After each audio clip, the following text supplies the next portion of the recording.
prática, pessoal, ela só tem o objetivo: descrever os movimentos.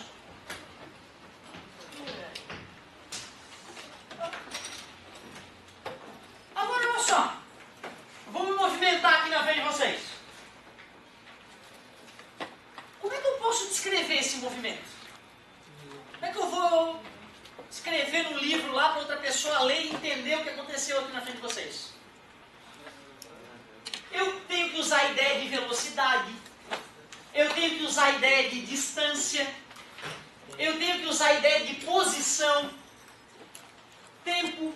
É importante, de repente, a gente falar tempo também.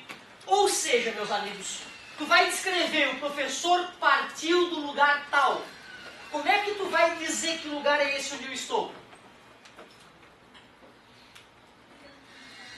Exatamente, cara. Tu precisa de algum referencial.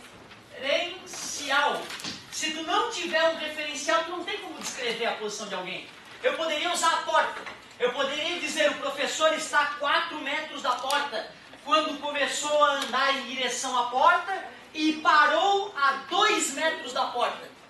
Eu tive que usar um objeto conhecido por todos para poder definir as posições. Então, ó, posição. Primeiras 2 palavras que eu quero que tu aprenda em física. Referencial. É o local escolhido para medir as posições dos objetos. É onde tu vai colocar a régua no zero. O engenheiro, quando vai fazer uma BR, por exemplo, ele define com outros engenheiros onde é que é o marco quilométrico zero dessa BR. Aí ele finca lá na plaquinha, quilômetro zero. E a partir dali ele começa a definir os outros quilômetros. Certo? Tu vê, aqui no colégio não tem nenhum marco de referência já pronto. Ah, aqui é a posição zero da parede para poder falar onde os alunos estão. Né? Não tem essa necessidade. Mas, se eu for estudar o movimento de um atleta na beira-mar norte, eu preciso marcar onde é que é o zero. E já está até marcado, né? Concorda? Tem as plaquinhas na beira-mar, né? Quando tu vê lá 2.400 metros, tu sabe que é 2.400 metros a partir do marco zero, que é lá no começo da beira-mar. Referencial é o ponto escolhido para medir as posições dos objetos. E o que é a posição, então? É a que distância o objeto está do referencial. Se eu falo, o objeto está a 10 metros, na posição 10 metros, é 10 metros do referencial, que é chamado de marco zero, ou também origem. O que é estar em movimento? Tu acredita que na física o cara tem que definir o que é movimento? Não, movimento é tu tá se mexendo, professor, a galera geralmente fala. Mas a gente tem que ser técnico aqui. Para descrever o que é movimento, tem que ser bem técnico. Movimento é quando o tempo passa e a posição de alguma coisa muda com o passar do tempo. Quer ver? Por que é tão perigoso? Olha só. Estou em movimento ou em repouso? Movimento em relação a quê? Parabéns, em relação a quê? Tu vê, né? Eu coloquei o giz na orelha, não foi de louco. Eu coloquei o giz na orelha para fazer vocês refletir. E comecei a me mexer naquele momento propositalmente, achando que todos falariam: tá em movimento, professor. Mas qual era o referencial? Continuava sendo a porta? Esse é o detalhe. Quem falou que eu estava em movimento usou como referência a Terra, que é o referencial natural para todos nós, né? Então acertaram, pensando na Terra, acertaram. Mas a galera que falou depende do referencial se ligou que o giz está parado em relação ao meu corpo. Em relação ao giz eu estou em repouso. Em relação ao giz eu estou em repouso. O aluno mais filosófico ele fala: professor, mas as suas perninhas estão se mexendo. Mas a posição relativa, eu e giz, continua a mesma. O giz está na minha orelha. O tempo passou, o giz está na minha orelha. O tempo passou, eu estou grudado no giz através da orelha, se tu preferir. Certo? Ou seja, para o giz eu estou em repouso. Logo, na primeira prova do ano é possível que te pergunte: estás em movimento ou em repouso? Qual é a resposta adequada? Depende do referencial. E tu que é ninja, completa: em relação à Terra estou parado, pois continuo na mesma carteira fazendo a prova. Já em relação ao Sol, estou em movimento. Sabe qual é a velocidade do teu planeta agora em relação ao Sol? 100 mil km por hora. O planeta Terra, nesse momento, está vagando pelo espaço sideral, e se eu fosse medir a velocidade dele em relação ao Sol, daria em torno de 100 mil km por hora. 29 km a cada segundo. A cada segundo a Terra avança 29 km no espaço. Que viagem! Se eu te falei o que é movimento, eu te pergunto, o que é repouso? É quando... Tá parado. Ó, isso na prova eu não aceito, porque tu tem que ser técnico. Mas parabéns pela tentativa. Né? O que é estar parado na física? É quando o tempo passa e a posição não muda em relação a determinado referencial. Olha como é chato o negócio. Certo? Então nesse começo parece um pouco, pô, que babaca, tem que decorar esse negocinho. Mas é que a gente tem que ser cauteloso para estudar a natureza. Tem que ser cauteloso. Referencial, o local escolhido para medir a posição dos objetos, também chamado de origem, ou marco zero, sem problema. Posição, é a que distância eu estou do referencial. O que é estar em movimento? É quando o tempo passa e a posição muda. O que é estar em repouso? É quando o tempo passa e a posição não muda. Um objeto pode estar em repouso e movimento ao mesmo tempo? Sim, pode estar em movimento em relação ao referencial e em repouso em relação a outro. Sem problema nenhum. Para finalizar, trajetória. O que será trajetória? É para onde a pessoa se locomoveu com o referencial, não sei, lugares. Ó, gostei de tu ter falado no referencial. Vocês aceitam que a trajetória, para ser bem técnico, são todas as posições pelas quais o corpo passou.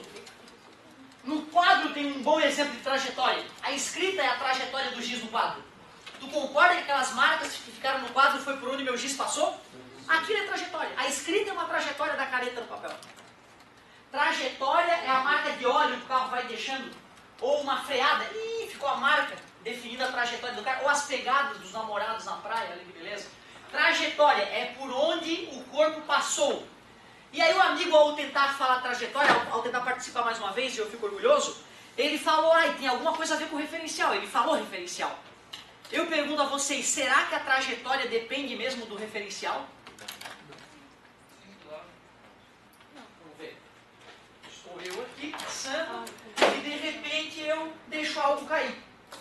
Se eu estou passeando e deixo algo cair, eu, quando deixo a coisa cair, tenho a sensação de que ela simplesmente foi reto para baixo. Mas quem está parado olhando o fenômeno vai achar que, na verdade, o giz, à medida que caía, ia para frente, né? Certo? Então, assim, se eu estou num ônibus e aí, de repente, deixo a minha carteira cair, eu vejo a carteira ir reto. Se alguém estivesse olhando de fora esse fenômeno, veria a carteira fazendo isso. Porque ela estava indo para frente à medida que caía. Concorda comigo? Para mim a trajetória seria reta e para quem está de fora do ônibus a trajetória seria uma parábola, um pedaço de parábola. Então cuidado, a trajetória muda dependendo do referencial. Mais uma vez, gostei da participação. Trajetória, o conjunto de posições assumidas pelo corpo ao longo do movimento. E depende do referencial. Depende do referencial. Amigo, vou passar uma tarefinha que vai ser só leitura basicamente. E aí deu, né, cara? Ó, anota a tua tarefinha aí. Se tu quiser dar uma lida, amanhã já tem física de novo, né? Acho que sim. Já vou verificar. Tem. É pra amanhã mesmo. Ler da página 5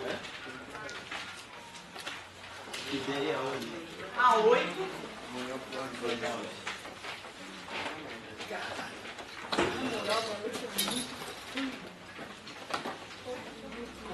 Resolver página 9, agora tem razão. 5 até a... Ô galera, ó, na tua leitura, tem duas coisas na tua leitura que eu ainda não citei. Que é ponto material e corpo extenso.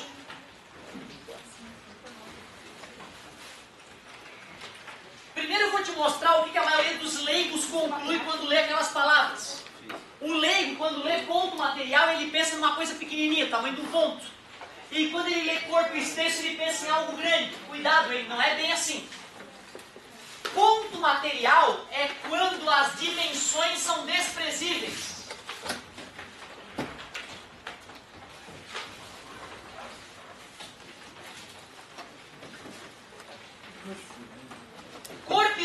isso, dimensões não desprezíveis.